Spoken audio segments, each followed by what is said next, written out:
Hello students, welcome to magnet brains. मैं रूपाली वर्मा। आज जो मैं लेकर आई हूँ वो है आपकी क्लास 12th की बुक है हिंदी की, अभिव्यक्ति और माध्यम। इसके हम आज छठे अध्याय को पढ़ेंगे, लेकिन छठा अध्याय पढ़ने से पहले हम ये जान लें कि हमारी ये जो बुक है वो 3 पार्ट में डिवाइडेड है। जो पहली इकाई हमने पढ़ी थी वो था जनसंचार माध्यम और लेखन, यानी क्या क्या जनसंचार माध्यम होते हैं, इनमें लेखन प्रक्रियाएं कैसी होती हैं, ये हमने 5 पार्ट के अंतर्गत देखा था। अब दूसरी जो हमारी इकाई है, यानी हमारा सेकंड पार्ट जो उस बुक का है, वो है सृजनात्मक लेखन।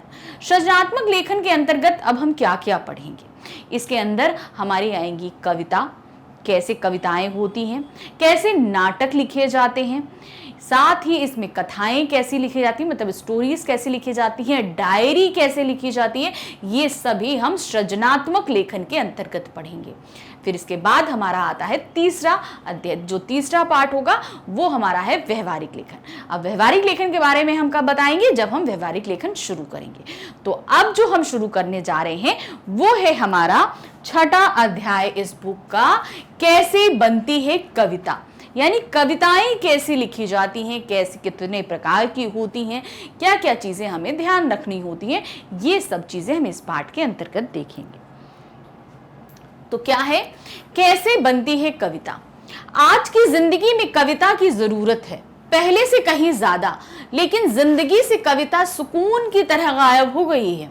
लोग कविताओं की तलाश कर रहे हैं, कविता लिखने का फॉर्मूला खोज रहे हैं। इसे कविताओं के प्रति इजहार मोहब्बत कहा जा सकता है। कहने का मतलब है आज सभी व्यक्तियों के जीवन में कविता की सख्त आवश्यकता है।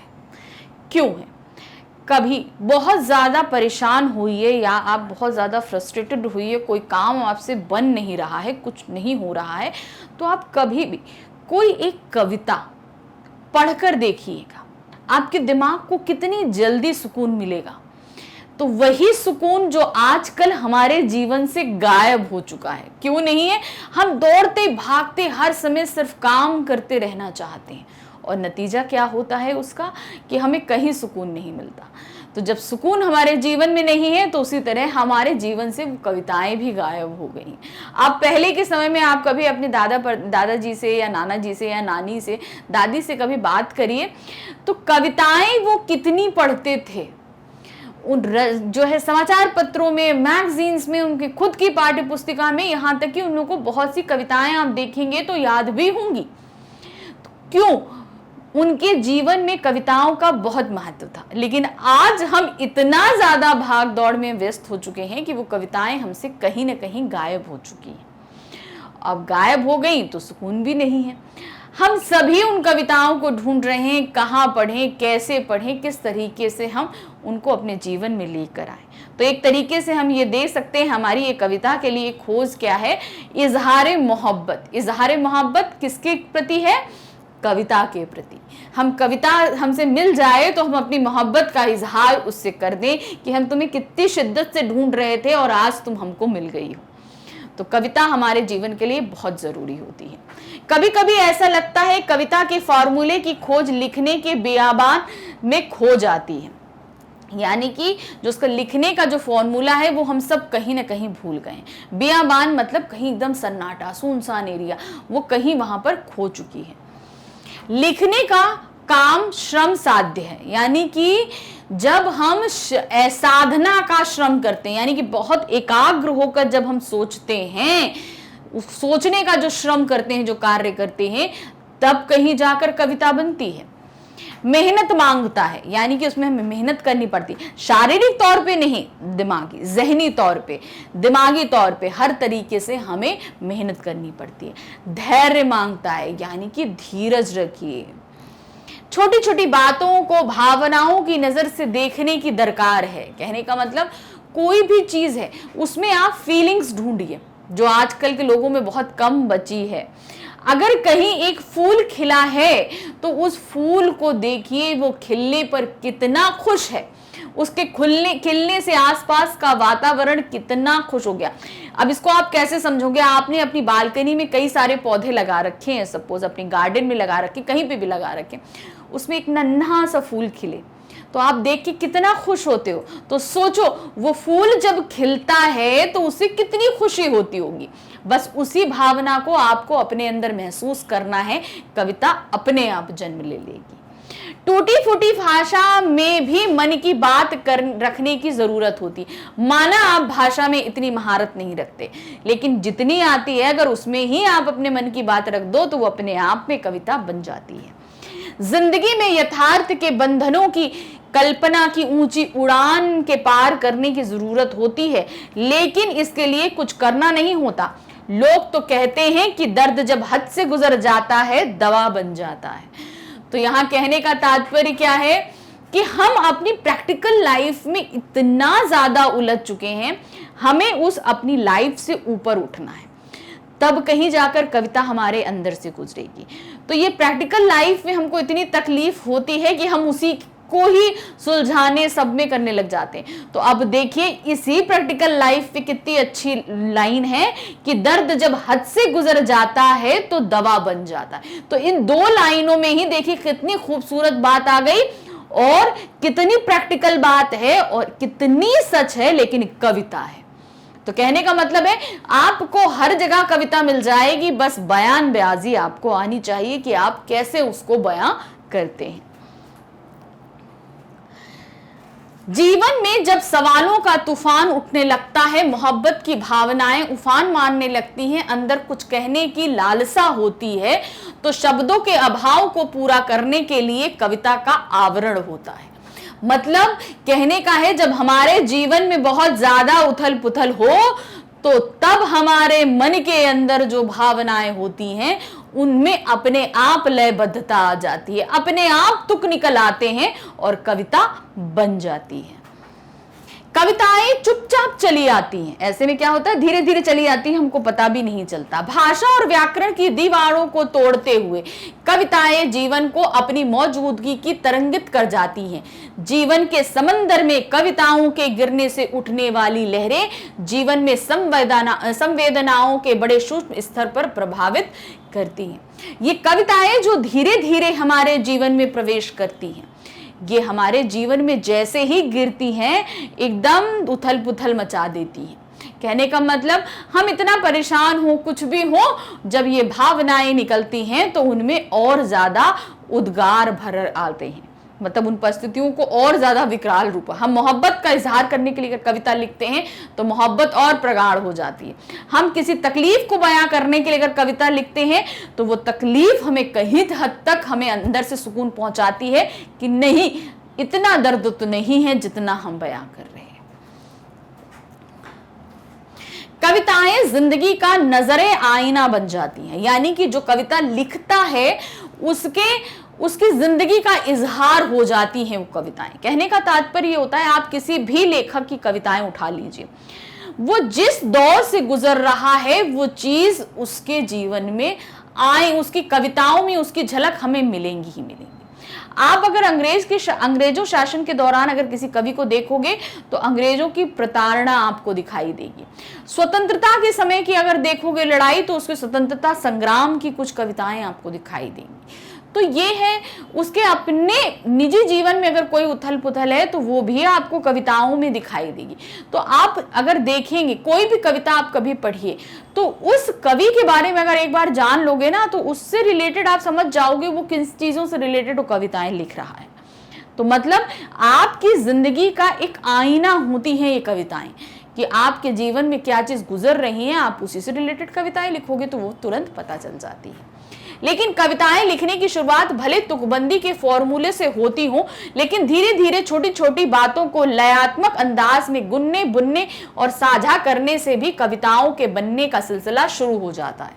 तो कहने का मतलब है कि जरूरी नहीं तुक ही हो, कुछ चीजों को अगर हम लयबद्ध तरीके से लिख दें आपस में गठजोड़ करते हुए तो भी वो कविताएं बन जाती हैं। इसीलिए कविताएं दो तरीके होती हैं, तुकांत अतुकांत, अभी जो हम आगे पढ़ेंगे। कविताओं की शुरुआत के साथ साथ इनके रूठने का दौर भी जीवन में आता है, यानी जैसे कविताएं आती हैं वैसे ही रूठने का दौर भी आता है कि कविताएं हमारे जीवन से चली भी जाती हैं। ऐसे में कविताएं जीवन से रूठ जाती हैं और ना जाने किस लोक में चली जाती हैं, हमें वास्तविकता की दुनिया में अकेला छोड़कर। फॉर्मूला 1 के रेस सरीकी जिंदगी की दौड़ में शामिल होने के बाद धीरे धीरे कविताएं मानो लुप्त होने लगती हैं। ये कविताएं जीवन की खिड़की की तरह होती हैं।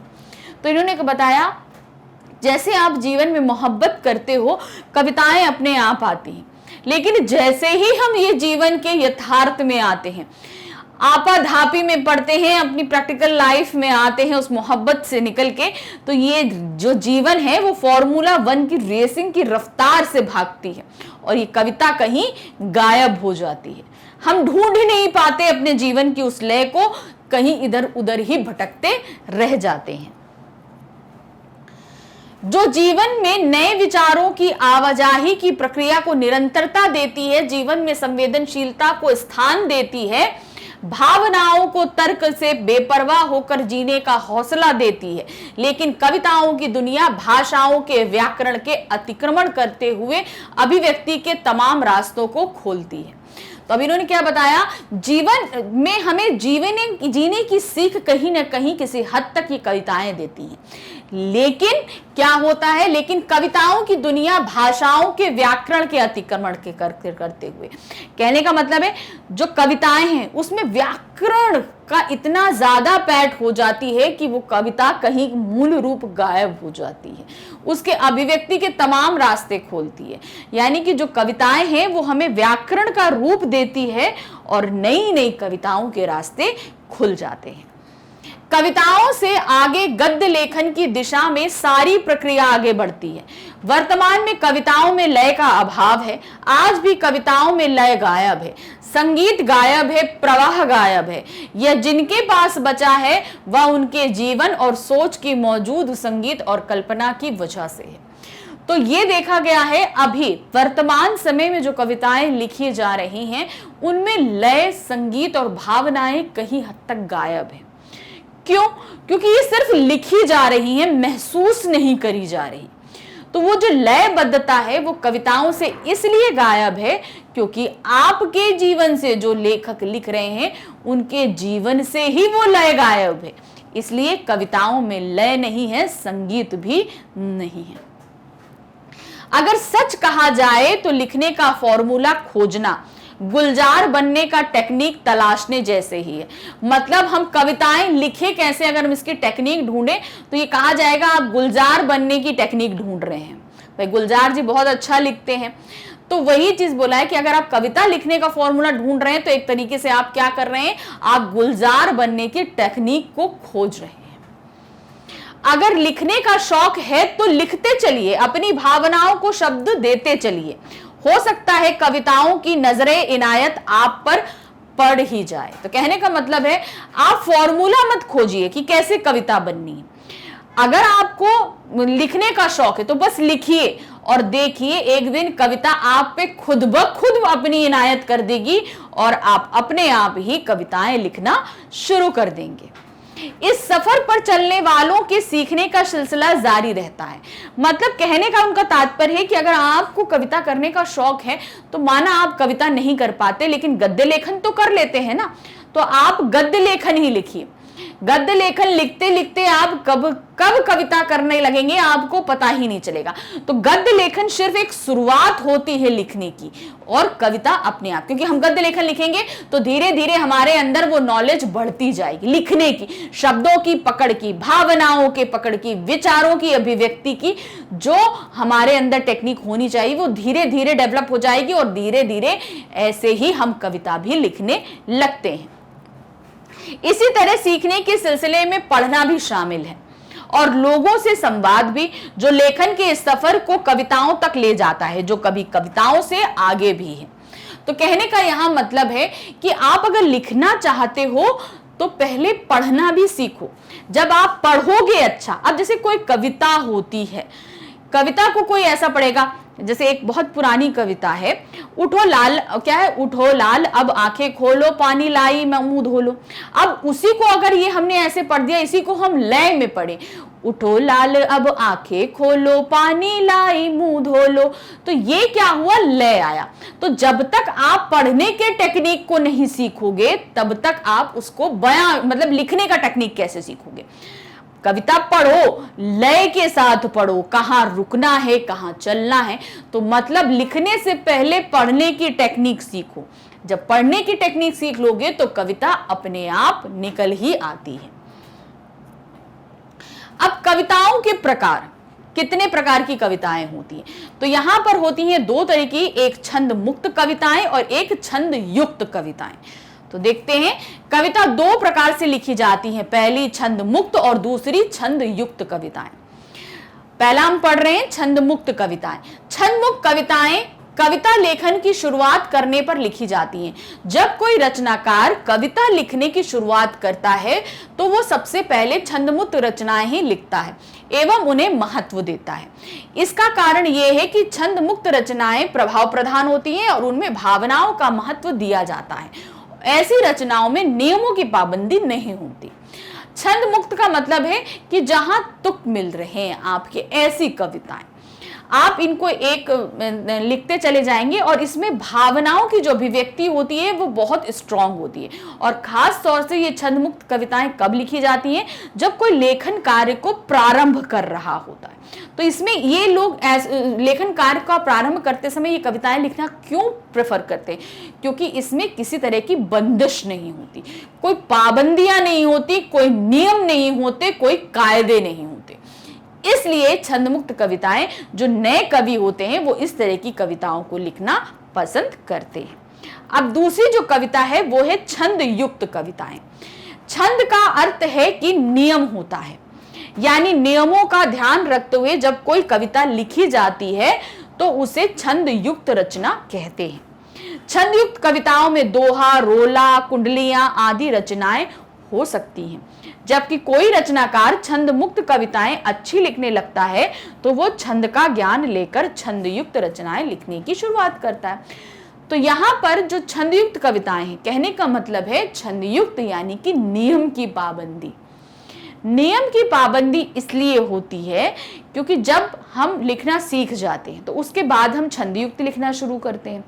तो छंद युक्त में क्या होता है, जैसे हम दोहा लिख रहे हैं या चौपाई लिख रहे हैं तो दोहा हमें पता है कि वो 2 लाइन में आएगा, साथ ही वो तुकांत वाला भी हो सकता है और अतुकांत भी हो सकता है। चौपाई 4 लाइनों में आएगी, 4 लाइनों से अधिक पद हो जाएंगे। तो ये कुछ नियम होते हैं आपको इनके लिखने के। तो जब आप इन नियमों का पालन करते हो तो इसका मतलब आप छंद युक्त कविताएं लिख रहे हैं। अब इसी तरह कविताओं के और प्रकार भी होते हैं। ये 2 तरह की कविताएं लिखी जाती हैं, 2 तरह की। एक होता है तुकांत कविता और एक होती है अतुकांत कविताएं। जिन्हें हम राइमिंग वर्ड्स बोलते हैं वो तुकांत कहलाती है और जो राइमिंग वर्ड्स नहीं होती वो अतुकांत। तो हमने आपको एक छोटी सी नॉलेज दी थी, लेकिन अब इसको आगे पढ़ते हैं। तुकांत कविता क्या होती है? तुकांत कविताएं वे कविताएं होती हैं जिनमें तुकांत होते हैं पर पंक्ति के अंत में ऐसे शब्द लिखे जाते हैं जिनसे कविता की लय बाधिता नहीं होती। पाठक उसे पढ़ने में आनंद का एहसास करता है। तुकांत कविताएं छंद मुक्त भी हो सकती हैं और छंद युक्त भी हो सकती हैं। तो कहने का तात्पर्य यहाँ है कि जो तुकांत होती हैं उनके शब्द, जो आखिरी शब्द होते हैं वो मिलते हुए, लाइंस के आखिरी के जो वर्ड्स होते हैं वो मिलते हुए चलते हैं। और ये जो तुकांत कविताएं हैं ये छंद मुक्त और छंद युक्त दोनों हो सकती हैं। मतलब अगर छंद नहीं है तो भी चलेगा और अगर दोहा, चौपाइया, सोरठा वगैरह में भी है तो वो छंद युक्त में भी आएंगे, यानी नियमों में भी बंध सकते हैं तुकांत वाली कविताएं और बिना नियमों के भी रह सकती हैं। फिर आती है अतुकांत कविता। अतुकांत कविता नाम से ही पता चलता है कि ऐसी कविताएं जिनमें तुकांत नहीं होते अतुकांत कविताएं खिलाती, मतलब जिनमें राइमिंग वर्ड्स नहीं होते वो कविताएं अतुकांत कविताएं कहलाती हैं।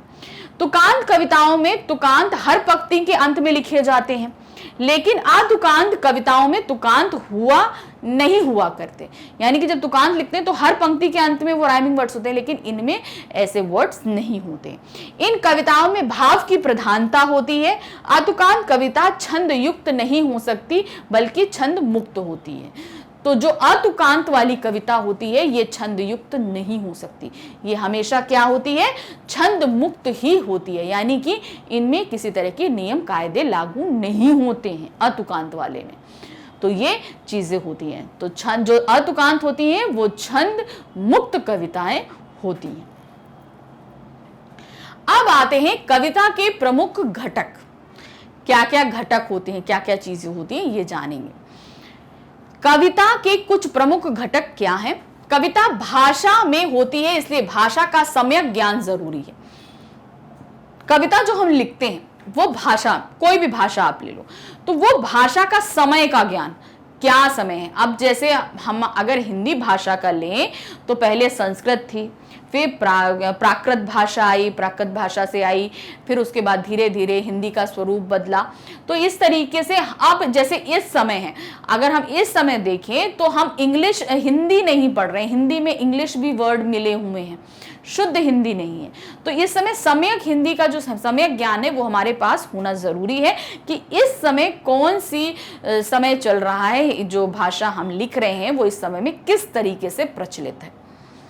भाषा शब्दों से बनती है, शब्दों का एक विन्यास होता है, मतलब एक दायरा होता है जिसे वाक्य कहा जाता है। यानी शब्दों को हम जब एक वाक्य में, उनका मतलब तभी होता है जब तक हम उनको एक दायरे में नहीं बांधे, अर्थात जब तक हम उन्हें वाक्य में नहीं बांधे।